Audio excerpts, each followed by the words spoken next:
Ceci n'est pas une photo, c'est un mensonge visuel. Tu penses que cette image est naturellement chaude? Faux. À la base, elle est froide et sans âme. On cherche tous à donner ce caractère rouge et intéressant à nos photos. Mais souvent, on se contente de pousser la température et ça devient orange. C'est moche. Aujourd'hui, je vais te montrer comment obtenir cette atmosphère brûlante en inversant totalement ta logique de retouche. Tout commence par la destruction. Exposition et contraste en négatif. Tu dois déboucher l'image. Ombre, blanc et noir en positif. Ça te permet de créer l'espace vital pour travailler. Ensuite, tu sculptes la lumière avec la courbe. Tu renforces les noirs en les assombrissant. Tu relèves légèrement le point des ombres, mais tu tires le point des tons moyens pour les éclaircir. C'est ce qui donne l'impact lumineux. Mais attention, c'est là que tout se joue.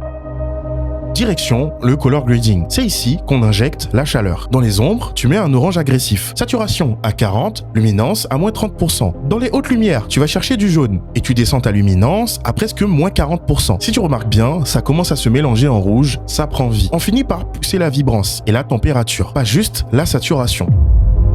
Mais il manque la touche finale, celle que personne ne fait. Les profils de couleurs. Tu viens récupérer le Vintage 2 et tu montes à peu près à 128%. Ça a une incidence subtile, mais c'est très efficace sur toute l'image.